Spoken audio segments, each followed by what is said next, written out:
தான் வரணும்னு அவகிட்ட சொல்லியிருந்தேனே, உன்கிட்ட சொல்லல? இல்லம்மா, சொல்லல. எதையும் அடக்க முடியாம கொழுப்படுத்து திரியறாளுங்க. இவளுகளோட மாரடிக்கிறதே என் பொழப்பா போச்சு. பின்னால பாத்ரூம் இருக்கு, போயிட்டு வந்து இந்த மருந்து எடுத்து குடி. போடி, சீக்கிரமா வா. அண்ணன் போட்டுக்கிட்டு போறான். வளப்பு அப்படி, என்ன பண்றது? வீட்டுல போய் சொல்லிட்டு இப்படி திரியறாளுங்க.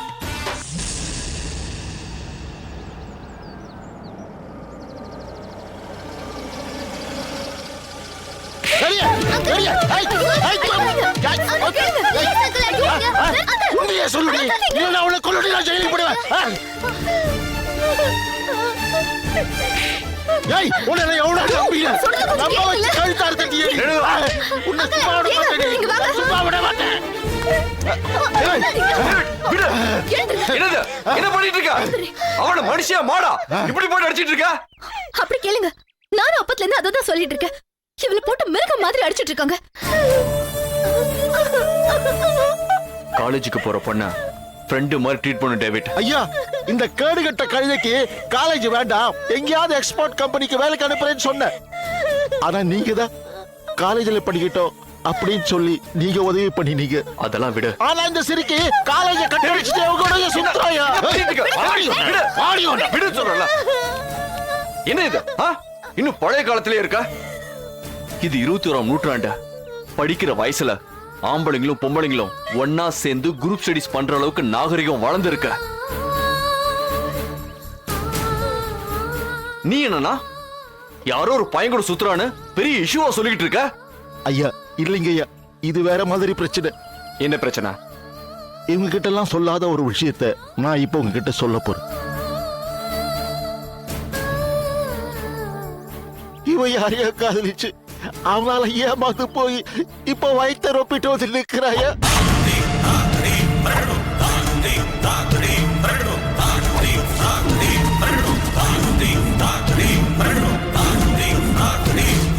அழுத்தக்காரி.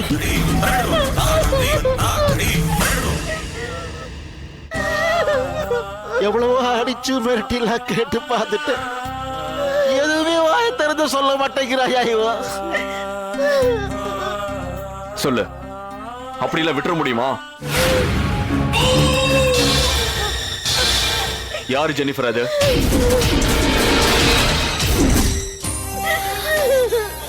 இங்க பாரு, யார் என்ன சொல்லு. அப்பதானே நம்ம மேற்கொண்டு அவங்க கிட்ட பேச முடியும். யார் என்ன சொல்ல ஜெனிஃபர்.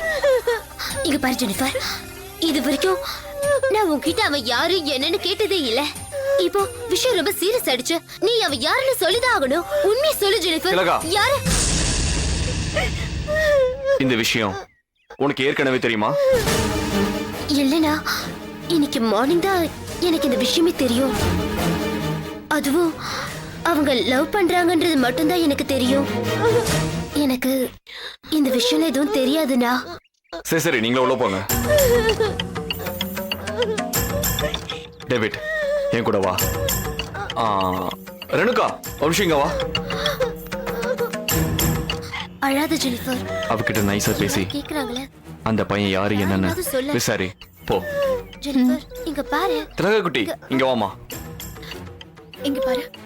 நீ போய் அவ ஃப்ரெண்ட்ஸுக்கெல்லாம் ஃபோன் பண்ணி அவங்கள யாருக்காவது அவனை பத்தி டீடைல்ஸ் தெரியுதான்னு கொஞ்சம் ட்ரை பண்ண. ஓகே? சரிண்ணா. போ. வா டேவிட். இங்க பாரு, அவங்க எல்லாம் போயிட்டாங்க. யாருன்னு சொல்லு ப்ளீஸ் ஜெனிஃபர். என்கிட்ட சொல்லு. சொல்லு ஜெனிஃபர்.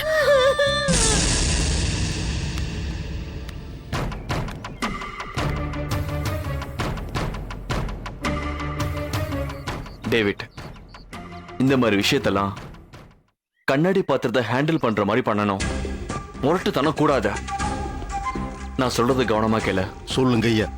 ராத்திரி அவகிட்ட போய் சென்டிமெண்டலா பேச.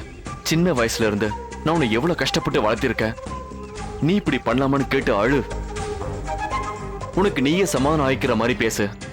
அந்த பையன் யாருன்னு சொல்லு, அவனுக்கே உன்னை கல்யாணம் பண்ணி வச்சாருன்னு சொல்லி டிராமா ஆடு. எப்படியாது அவ காதலிக்கிறவன் பேரை சொல்லிடுவா. அப்புறம் பஞ்சாயத்தை வச்சுக்கலாம். ஐயா, அவளை ஏமாத்தினவன் பிராடு நல்லா தெரியுது ஐயா.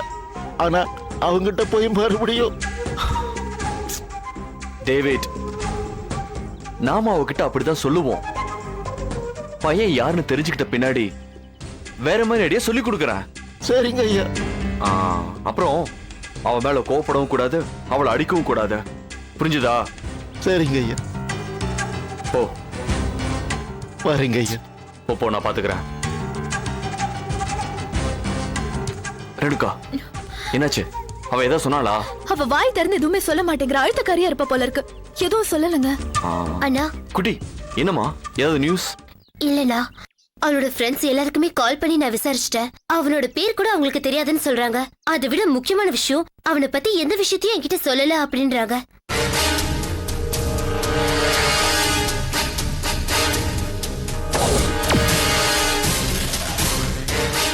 அப்போ அவளோட கர்ப்பத்துக்கு காரணம் யாரு?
If you enjoyed this video, kindly like, share, comment, and for further our interesting videos, subscribe our channel below.